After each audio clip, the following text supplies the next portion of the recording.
Hi everybody, welcome to lesson 9 of Ignite Your Music Career. That track you just heard, Night Stalker's got a pretty interesting couple of stories attached to it. It's in a bunch of TV shows and video games and that sort of thing. It's just a kind of a soundscape, a little backbeat or a beat and tribal beat, I guess, in the background. But it's been used by many different game developers and many TV shows and even I think an odd film or two. So this week we're going to talk about the successful part of having your music picked up by a music library. So what's the process? I'll talk about questions that I ask when I get picked up by a new library.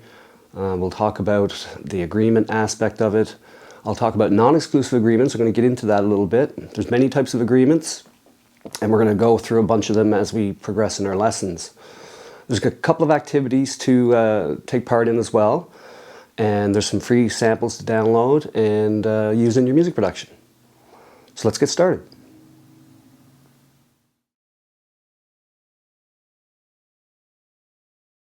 Okay, so you've researched music libraries, you've submitted your music, and you get an email one day from one of the representatives saying, hey, we really like your tune or tunes or tracks. We'd love to have them as part of our catalog. What is the process, or how does the process work? Typically, you'll get this email. They may outline their terms and conditions of how they work. They may send a contract. Sometimes it's just an email, hey, would you be interested in having your music in our library? Once you get that initial email, there are some questions you should ask. The first thing I ask is, who have you guys licensed music to before? Maybe they're just starting out, that's fine too. There's lots of brand new libraries that I always submit music to because you never know which ones are going to be more successful and which ones are not. We've talked about that. So I'll ask questions about the type of agreements they offer, how they do payments and that sort of thing. And we'll talk about payments probably in the next few lessons. What format or delivery method do they want the tracks? So if they want 10 or 15 tracks or just want 5 tracks, do they want them put in batches and uploaded to their site, or do they just want them via WeTransfer link or something like that? One of the things you got to remember with these libraries is that they're all different. They have different delivery methods. They have different protocols for how they do business and that sort of thing. So get used to that. You're going to have to kind of roll with the punches there. There's not one set way for most of them. They're all different. I'll ask them about metadata. Do they do it or will I do it? And we've talked about that in some of the other lessons. But you got to get used to the fact, like I said, that everyone kind of has their own different business model, especially with newer ones coming out. They kind of find new niches within the industry. The thing you got to remember about signing with a lot of music libraries is that you don't know how successful they're going to be with your music. Maybe some are successful in certain genres. Maybe some are really successful in sports type genres or ESPN type shows. Maybe some are more reality TV based. That's where their clients are. So it's really good to have your music in a lot of them. So the first thing I ask them is the type of agreement. Let's move on to that right now. We're going to talk about non-exclusive agreements.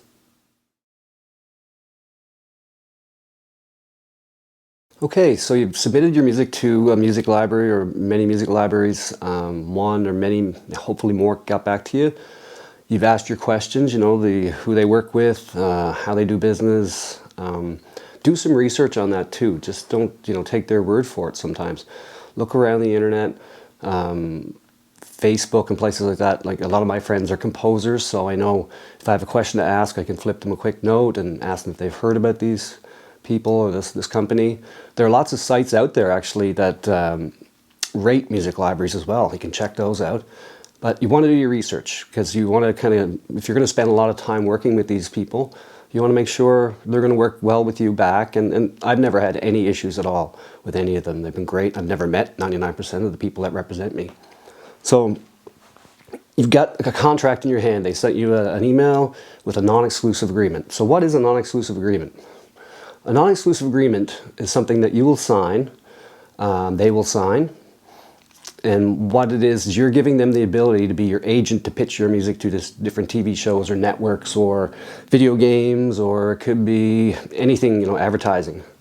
So you're giving them that ability to pitch your music. So they're going to, if a TV network or producer wants to use one of your songs or a bunch of your songs in a show or shows, you're giving them the ability to clear that music or successfully, contractually let them have use of that music. And you'll get paid, there's money up front and royalties, and we're going to get into that in the next few weeks, as I mentioned earlier. But you're basically giving them their ability to be almost be your agent. So if you have many of these companies out there, like I've got 30 to 40 different non-exclusive agreements right now with different libraries all over the world, they have, as we talked about before, tentacles in the industry. So they've all got different types of contacts. So once your music is in a bunch of these things, these libraries, your stretch or your reach is better. So the benefit of a non-exclusive agreement, and I really suggest if you're just starting out in this business to do non-exclusive agreements initially for a while, till you get your feet wet and you understand how things work. The benefit of a non-exclusive agreement for you as an artist or songwriter is that you still retain 100% ownership of the original tune or song, and you can pitch it to many libraries, many supervisors, many editors, video game companies. You still have the ability to do that. So, for example, that Night Stalker song or tune that you just heard, that's in 25 or 30 different libraries. Libraries in England, libraries in the United States, Canada, all different parts of Europe. So I have the ability, if I see a new library today, which I actually found one earlier today, it's a brand new library that I came across, I'm going to take that song or any other songs that I've got in other libraries, and I'm going to pitch it to them. So that's the benefit of a non-exclusive agreement. You still have the ability to pitch that song or music to other places. So instead of having only one place to pitch your music, which kind of limits your range, you have the ability to pitch it everywhere. And a good story about that track, Night Stalker, that you just heard, was in those TV shows, and then in 2016, I contacted a music supervisor that gave me my first placement ever. He's in Los Angeles. And I just flipped him a note one day saying, hey, how are things going? We have that friendship by that point. Are you looking for any music? And he said, yes, I'm doing this 7-part documentary for DirecTV with Ricky Schroeder, who some of you people might know is a pretty famous child actor.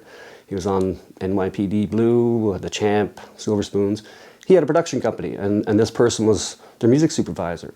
So this documentary series was based on the Afghanistan war. It's called The Fighting Season, which you probably just saw in the credits there, obviously. So I gave him the ability to license that directly. Even though that music was in different libraries, I still retained ownership, so I could give him access to it. So I sent him 50 tracks in that kind of vein that I just had. I was just kind of stripping tracks out and doing some stuff. He was looking for a lot of droney, kind of pulsing stuff. And he used 6, I think, at the end of the day, one in each episode, or some multiple in some episodes. And then 9 months later, I got a really big SOCAN check from my PRO because it was played so much on DirecTV. It's also been on Netflix as well, The Fighting Season. So that, if I had not had a non-exclusive agreement with these other music libraries, so I had an exclusive agreement, which we're going to get to in the future, I still had the ability to pitch that or give that music directly to the music supervisor myself. So it's really important that you can understand that. So initially when you start, non-exclusive agreements is kind of the way you want to go. We'll get into exclusive agreements, like I said, moving forward, but non-exclusive gives you the ability to pitch that music everywhere. And that's one of the most important things, ownership of your music, obviously.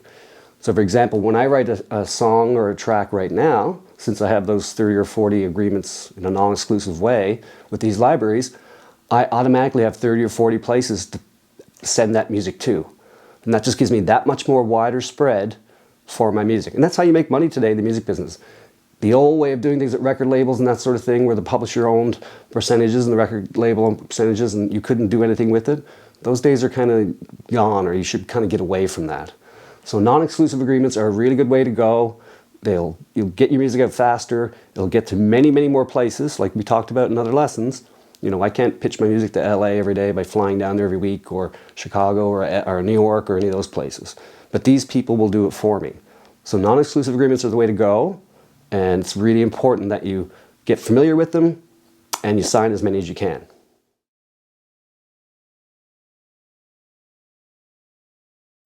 Okay, just to recap, we discussed the process, a typical process, I guess, of what happens when a boutique music library or music library wants to take your music and put it in their catalog. The different delivery methods they might have. Processes are all different for each company, like we discussed. The metadata components, some have massive metadata components, so get used to doing that. We talked about that in previous lessons. their agreement type or types. Some offer different types of agreements, which is important to know. We talked about the benefits of non-exclusive agreements and signing as many as you can with the best boutique libraries if you can get in, obviously, right away. One tip on that, you probably might have to start off small with some of the smaller libraries. And I don't mean small as in size, I mean small as in their reach in the industry. That's okay, because if you can get a few placements through that library or libraries, when you get to the bigger ones or the mid-range ones, you're already going to have those credits under your belt, and that's something you use in your bio, like we talked about, to pitch your music.